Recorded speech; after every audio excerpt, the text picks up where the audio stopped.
I think they still are. So welcome back. I've got Douglas Carswell here. He is the president and CEO of the Mississippi Center for Public Policy. Good morning, Mary. Good morning, Mississippi. Yes. How you doing? You doing all right? What's going on? I love this time of year. Football season started, Friday night lights, my favorite time of year in the greatest state in the union. Well, it is. And I couldn't see the Ole Miss game Saturday. That kind of burned me up because I'm not going to pay anything more than a fee for cable. If I wanted to pay a couple more bucks, I could have seen it. But what, 76 to nothing? Even more important than the college football, the local high school football on Friday night. That's what Lance is involved in that. Yeah. They're all involved. I mean, gee whiz, that's I live for deal. watching prep on a Friday night. Really? I was just about to ask you who your team in the metro area is, and prep is your Go Prep. Coach Prep. Godwin is awesome. They got a great team. He's done such a great job. I think actually the coach of the local high school football team has the toughest job in the whole of the state because every parent thinks they know what to do, but he's doing a great job. Do you go to the games? Oh, of course. Religiously, absolutely. How long are you in Mississippi now? 3.5 years. Yeah. Long enough to understand the rules of football now. But don't listen to any advice I give. You know what an onside kick is, right? Yeah. I'll get back to you. Well, I think football is sort of like hockey, where it's best if you see it on TV because then you know where the ball is or you know where the puck is. Because if you're sitting there watching it, I mean, if you're like me, get totally faked out, looking over here and the ball's over there, or looking over here and the puck is over there. It's not just the game. What I love about it is the whole school, the whole community comes out, and even kids who aren't particularly athletic do something, and it's such a wonderful display of pride in a school. It's just.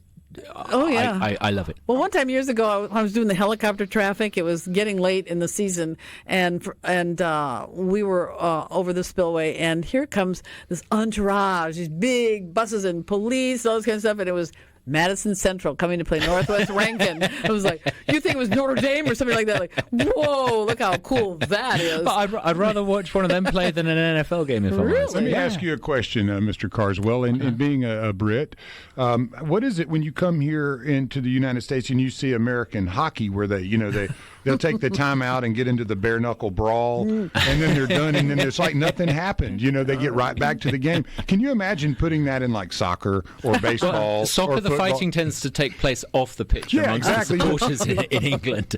Whereas hockey games are great because you can watch the fights. You can watch the audience. Oh my God, the fans of the hockey game are just out of control, crazy. And you can watch the skating because those guys know how to skate. Man, I'm telling you, because I'm a skater, was anyway, until I broke myself up. But then you can watch the game. So they have a lot of things to keep on your mind. But anyway, but we don't have hockey. Well, we used to. We had. I think there might be somebody down on the Gulf Coast. Are they still around? Ole Miss has a club team, and there are some minor league teams. I've been to the minor league games. Are crazy. There was talk years ago that there was a team at MC or gonna be, and that they were all going to come around. And so we lost our skating rink, and we were thinking, oh gosh, maybe we'll get a skating rink back if these schools want to play hockey. But nothing ever happened. Anyway, so what we're here to talk about, speaking of colleges, our dear friend DEI, Diversity, Equity, and Inclusion. And Mr. Carswell thinks that not such a good idea, and so did our auditor, Shad White. And some companies are even getting rid of it. You know that. Well, there's been some great news on the face of it. University of Mississippi just announced a couple of weeks ago they were going to get rid of their diversity department. But actually, I'm a bit skeptical. I think this is an attempt to deflect from real change. They know that DEI is just no longer morally defensible, so they're pretending they're not doing it. They're rebranding it. And it has a new name. It's called, what is it now? It's the, let's see, what is it? The Office of what is it? I wrote Division of Diversity, that's it. Division of Access, Opportunity, and Community Engagement. No. But the same people are going to be running it on the same salaries. And I suspect that actually, if you look at the granular detail, for example, the Department of English at the university currently says that, they recognize that legacies of systemic injustice within institutions and their academic field, they talk about how inclusion, diversity, and equity is central to the scholarly mission. I suspect that's all going to continue. Like, how is it And, I have said this before, and I cannot go into details because I don't have enough sources to do this, but there is a hospital in this area that requires its doctors to learn pronouns.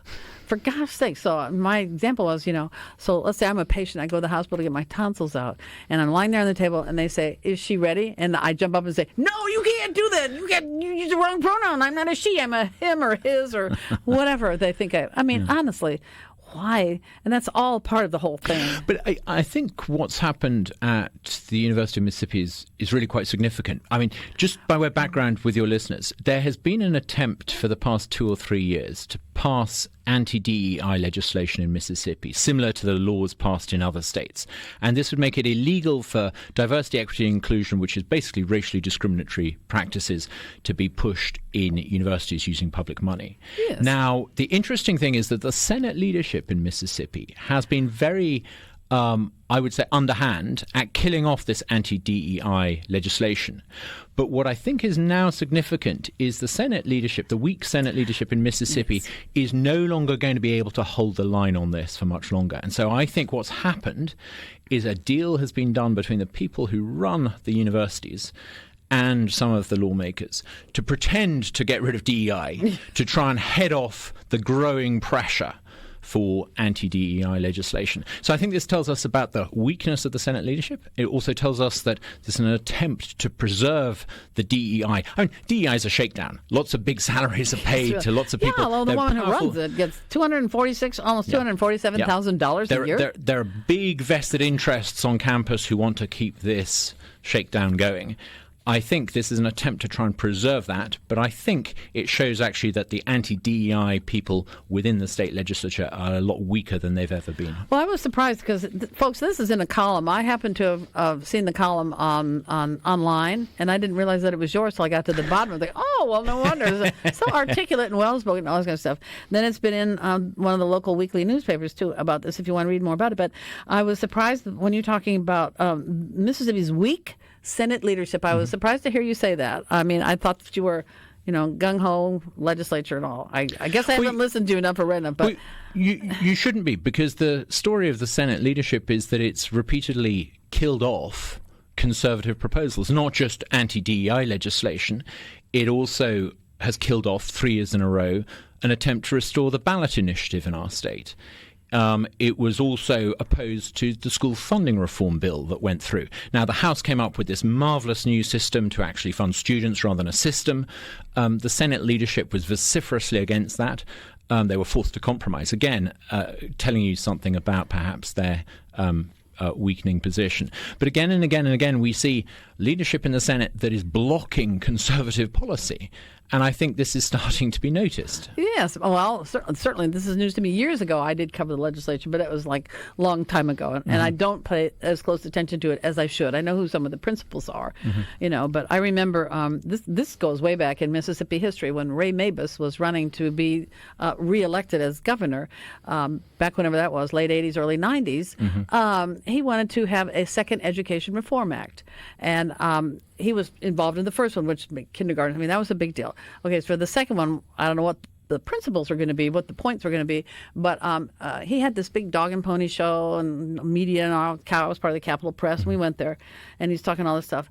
And he was going to pay for it by funds from a state lottery.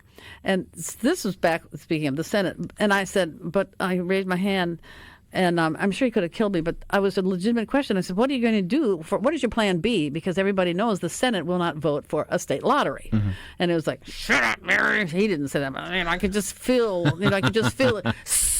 Coming from that part of the room. But, I mean, that was the truth about it back then. Of course, now, time went by and Alice Clark worked her magic and we have lottery and all this kind of stuff now. But, so I haven't kept up with them.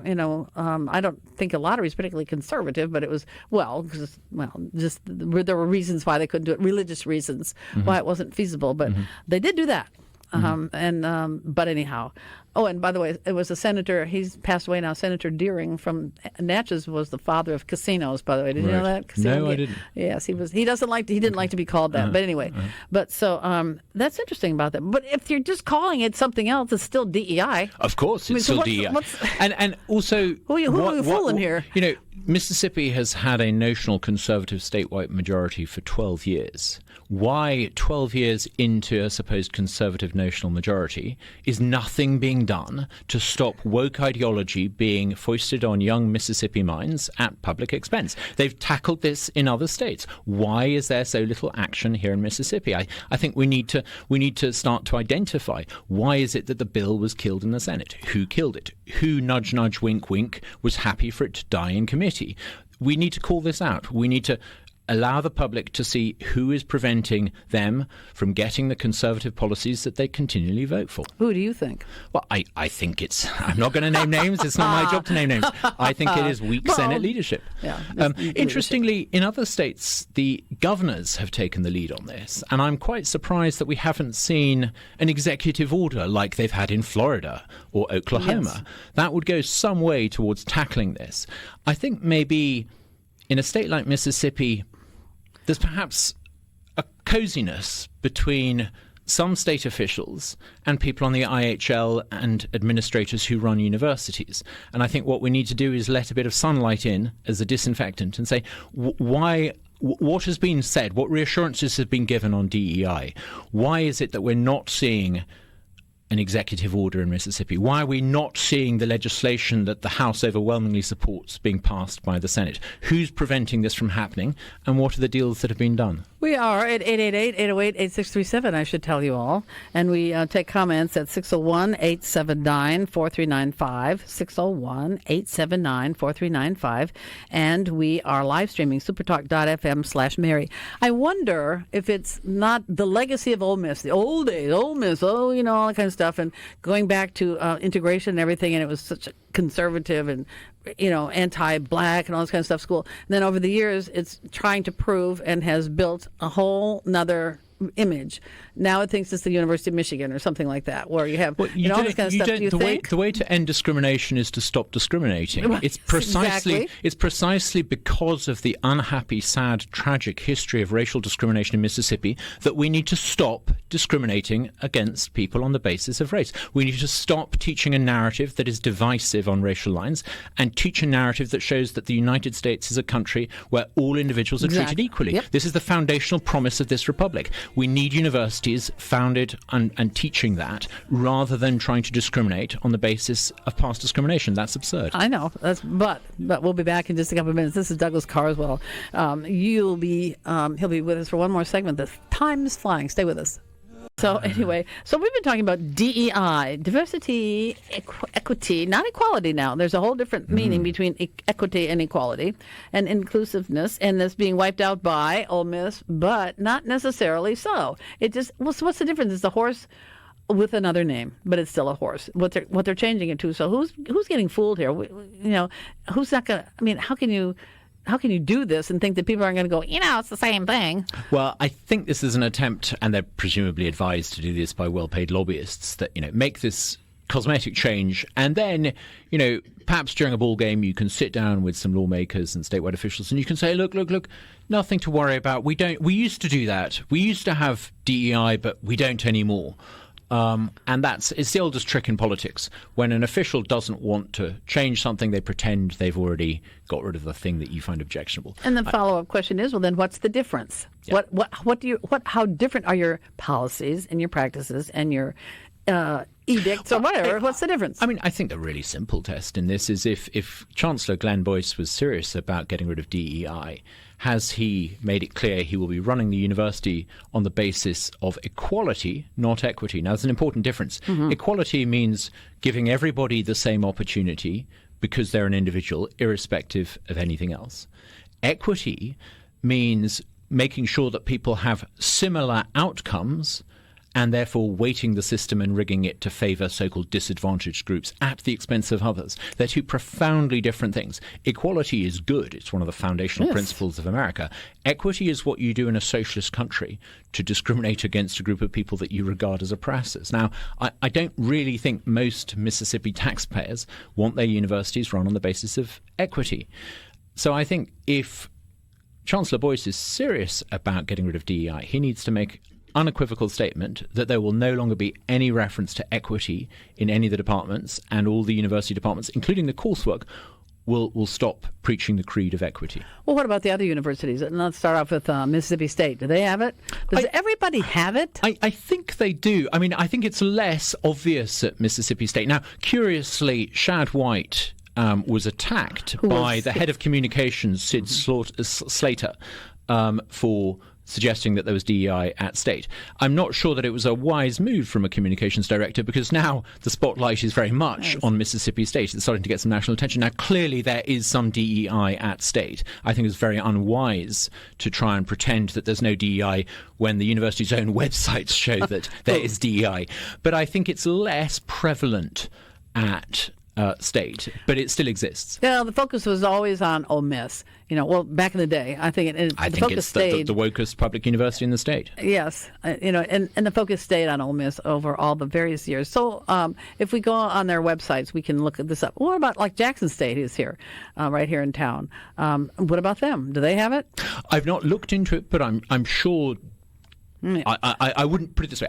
I haven't looked, but I wouldn't be surprised to find it, simply because this woke mind virus has infiltrated public education so far and wide. I wouldn't be surprised to find it in every public university. It has infiltrated businesses as well.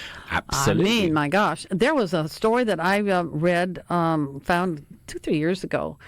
I think I found on Breitbart, and it was about the Kroger Corporation and how they were going to institute this whole. They were going to put out, it was a guidelines for their. They didn't call them associates. There's some other word they used for their people, and their employees were supposed to learn things like, you don't say hello, ma'am, how are you? You say just hello, how are you? You don't say how's your husband. You say how is your mate, or how is your spouse, or the person you live with. Things like this. But this it was going to be all, and they were supposed to embrace the LGBT flag and Pride Week and all this kind of stuff. I think part of the problem is about 30 years ago, when the woke mind virus started to get going in American universities, many people like me just lazily assumed once kids leave college, go out into the real world will kick in and they'll leave that nonsense behind on campus. How wrong we were. Instead, what happened is they took those woke ideas with them into the HR departments of corporate America, into the boardrooms of corporate America, into government departments, into the US military. And it's time, I think, for people who don't want their country to be run on the basis of DEI to take a stand. And I think we should take a stand in Mississippi by saying, you are not going to use public money, public tax dollars to promote this ideology. At Mississippi State. And you don't want to go to the grocery store and have this stuff put on you either. They never did do it, because I was talking with some people here at one of the local stores here, and they've never heard of it, and they've delayed it. As I understand, they've gotten involved in other things. But I mean, that just made me ill. We don't need that. If, of course, this gets into national politics, because that's where it comes from, right? If Trump is elected, it'll be done. I mean, it'll be gone, meaning done, finished. Not. He's not a DEI guy, let's put it that way. And he's horrified at what's happened at the military. As a military brat, I'm horrified at what happened. I think it was General Milley was quoted as saying a few months ago, well, I'm just really anxious to learn about my white supremacy. Like, what? This is the military. Well, I can't really speak to that. I mean, I know. Yeah. What happens at a federal level is beyond my pay grade. What I'm interested in is Mississippi. We can do something to stop this nonsense in Mississippi. And it's extraordinary that notional conservatives in office should be killing off anti-DEI bills and presumably colluding with university bureaucrats to claim that they're taking action against DEI when they're not. What can the person who's listening to this saying, okay, well, I don't want that for my kids, or okay, I don't want that on a Ole Miss campus, what can I do? What can people do? Ask your lawmaker, what did they do to support the anti-DEI legislation, and were they involved in trying to kill that anti-DEI legislation, and will they commit to voting for anti-DEI legislation in the next session? You've got to push it. Nothing moves in politics unless you push it. Exactly. And you might hurt the feelings of some here today, gone tomorrow politicians, but the future values of the next generation of young Mississippians is way more important than the feelings and the precious feelings of Mississippi politics. And you can't be mollified by somebody saying, well, I'll put in a bill for that. I'll just put my bill right in there. No, putting your bill in there means nothing. What happens is what happens to that bill. Yeah. Who gets their hands on these bills and decides? They've got it down to a T. They've got this mechanism for killing things in committee as though somehow, like the weather, it's some random act. It's nudge, nudge, wink, wink. There's a deal done between the Senate leadership and committee chairman to make sure these things don't come out of committee. And that's what we need to expose. If people saw that, they wouldn't put up with it. Our job as a think tank is to make sure people can see that this is what is going on. This is why people vote Conservative but end up without Conservative policies that all the neighbouring states around us are now getting. And it's not just on anti-DEI. It's on school choice. It's on tax cuts. It's on deregulation. It's on a whole bunch of things that people in Mississippi aren't getting because of this constant killing things off on the sly. Well, if it even gets to committee, this is another thing. It could just go from the hopper into somebody's pocket, shall we say, a leader's pocket. I'm not giving that to a committee. Nope, not going to do that. So you got to watch that. Being a conservative leader is about more than hunting ducks and taking pictures of yourself hunting ducks. It's about actually delivering conservative policies on things like stopping DEI, giving people school choice, and cutting taxes. What do you think they're afraid of? I think there's just basically been, until very recently, a lack of accountability. It's possible, I think, to pretend that because you shoot ducks and post pictures of yourself shooting ducks, that you're somehow automatically assumed to be a conservative. But I think we now need organizations like SuperTalk, Mississippi Center for Public Policy, need to call out and say, what is it you've actually done to achieve school choice, and anti-DEI legislation? And how many of these people are running for governor? We got a lame duck governor. That's coming up in a couple of years more. We got to run for governor. Here's what I did. I run a 501c3 organization. We don't get involved in supporting candidates. Right. We stand for principles. We don't attack people. I got you. But the point being, some of these people that are not doing what you feel that they ought to be doing are going to act certain ways because they might be thinking about running for governor. So that's the motivation. If Mississippi politics can be a competition to see who can do the best job of delivering anti-DEI legislation, school choice and tax cuts, fantastic. That would be awesome. So many of them are afraid of, if I do that, I'll be accused of being whatever. A misogynist, or I'll be being a Reaganite conservative. I just went to watch Reagan, that movie, and I thought to myself, well, the extraordinary thing is how one man changed the future of the world for the better. And he started out as a state governor. He was a state governor with principle, and a state governor who believed in something, and a state governor who wasn't afraid to do difficult decisions and take on parasitic vested interests. That is what conservative leadership at a state level should look like. Well, so then we got things. When is our next election? Let's see. We had this last election was in 22. Was it in 22? But they're going to get ready. So that's how watch how things move. We're still fairly into the electoral cycle. But just watch how things move in the legislature and see if you can figure out. That one's running for governor, or not running for governor. Something like that would be that'd be your job. If you want to call yourself a conservative, support anti-DEI legislation, tax cuts, and universal school choice. If you don't support those things, doesn't matter how much hunting you do, you're not a conservative. Well said, Douglas Carswell. Thank you an awful lot for being here today. All right, everybody, thank you for being out there, and we'll see you next time.